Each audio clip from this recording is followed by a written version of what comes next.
जय हिंद दोस्तों। देखिए, आज हम पढ़ेंगे संविधान सभा तथा संविधान निर्माण प्रक्रिया।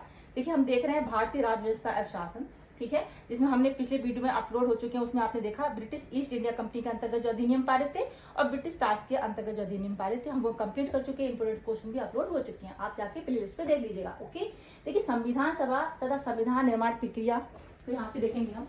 देखिए, भारतीयों की ओर से संविधान सभा की मांग सर्वप्रथम 1934 में रांची में की गई थी, स्वराज पार्टी ने की थी। ध्यान में रखिएगा, भारतीयों की ओर से संविधान जो सभा की मांग है वो सर्वप्रथम कब हुई थी?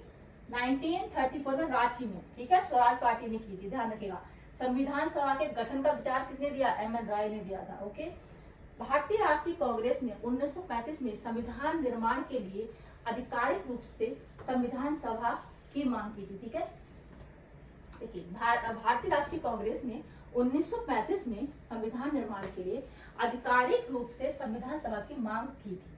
ठीक है, भारतीय राष्ट्रीय कांग्रेस के द्वारा से कब हुआ था? 1935 में। ठीक है, आधिकारिक रूप से निर्वाचित संविधान सभा द्वारा भारत के संविधान के निर्माण करने का जो प्रस्ताव था सर्वप्रथम 1942 में क्रिप्स मिशन द्वारा लाया गया। ठीक है, क्रिप्स मिशन द्वारा संविधान सभा के निर्माण करने का प्रस्ताव लाया गया था 1942 में।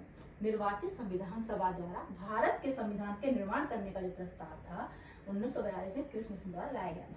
ठीक है, ध्यान रखिए।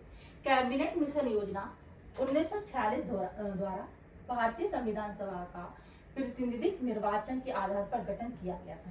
कैबिनेट मिशन योजना के द्वारा ही किया गया था 1946 में भारतीय संविधान सभा का जो प्रतिनिधिक निर्वाचन के आधार पर गठन किया गया था। किसके द्वारा किया गया था? कैबिनेट मिशन योजना 1946। कैबिनेट मिशन योजना की रिपोर्ट के अनुसार क्या होना था? संविधान सभा निर्वाचित होनी थी।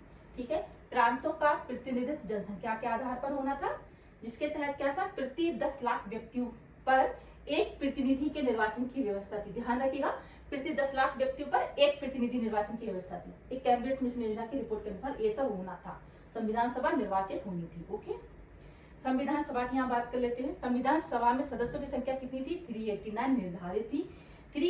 जिसमें से देखिए 389 निर्धारित थी, जिसमें से 296 ब्रिटिश भारत को आवंटित थी तथा 93 देशी रियासतों को थी।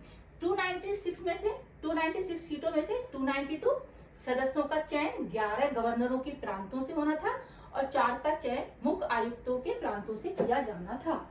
ठीक है, 296 सीटों में से क्या था? 290 सदस्यों का चयन कहां से होना था? 11 गवर्नरों के प्रांतों से और 4 का चयन मुख्य आयुक्त के प्रांतों से किया जाना था। 93 देशी रियासतों को जो आवंटित थी, उसमें देशी रियासतों का प्रतिनिधियों का चयन कहां से होना था? रियासतों के प्रमुखों द्वारा किया जाना था। ओके, यहाँ पे देखते हैं संविधान सभा के लिए चुनाव अगस्त 1946 में संपन्न हुआ। ठीक है, ये जो 296 सीटें थी उनमें से कांग्रेस को 208, मुस्लिम लीग को 73, छोटे समूह तथा स्वतंत्र सदस्यों को 15 सीटें मिली। ठीक है, देशी रियासतों ने संविधान सभा में भाग नहीं लिया था। ध्यान रखिएगा, देशी रियासतों ने संविधान सभा में भाग नहीं लिया था। संविधान सभा अप्रत्यक्ष निर्वाचन का परिणाम थी। ध्यान रखिएगा, ये 2 पॉइंट। संविधान सभा अप्रत्यक्ष निर्वाचन का परिणाम थी। 1935 के अधिनियम के अनुसार क्या था? मताधिकार कर शिक्षा संपत्ति के आधार पर सीमित था। 1935 में क्या था? मताधिकार कर शिक्षा संपत्ति के आधार पर सीमित था। ठीक है, संविधान सभा की बैठक, यहाँ पे संविधान सभा की बैठक, ये देखिए, ये इंपॉर्टेंट है, ध्यान रखिएगा। संविधान सभा की बैठक 9 दिसंबर 1946 को पहली बैठक हुई थी। सदस्यों की संख्या कितनी थी? 207 थी। 207 सदस्यों ने भाग लिया था। ठीक है, 9 दिसंबर 1946 को पहली बैठक हुई थी, जिसमें 207 सदस्यों ने हिस्सा लिया था। इसकी अध्यक्षता किसने की थी? सच्चिदानंद सिन्हा। सच्चिदानंद सिन्हा कौन थे? अस्थायी अध्यक्ष थे। ठीक है, ध्यान में रखिएगा, डॉक्टर सच्चिदानंद सिन्हा अस्थायी अध्यक्ष थे। 11 दिसंबर 1946 को राजेंद्र प्रसाद को संविधान सभा ने स्थायी अध्यक्ष निर्वाचित किया। ध्यान रखिएगा, स्थायी अध्यक्ष कौन थे? डॉक्टर राजेंद्र प्रसाद थे। ठीक है, संविधान के निर्माण में कितना समय लगा? 2 वर्ष 11 महीने 18 दिन का समय लगा। ये सबको पता होगा, आई थिंक, है ना।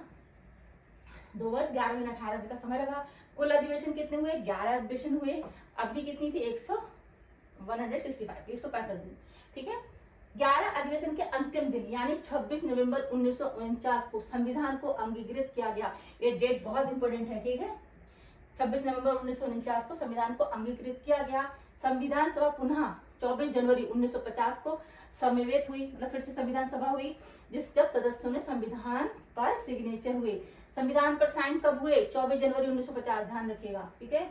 26 नवंबर 1949, देखिए यहाँ बहुत इंपॉर्टेंट पॉइंट लिखा है, 26 नवंबर 1949 को भारत के लोगों द्वारा संविधान को अंगीकृत, अधिनियमित और आत्मर्पित किया गया, ठीक है। 26 नवंबर 1949 की वो डेट है जब संविधान को अंगीकृत, अधिनियमित और आत्मर्पित किया गया।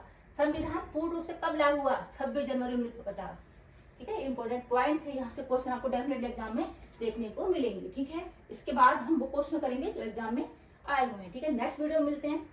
Thank you so much.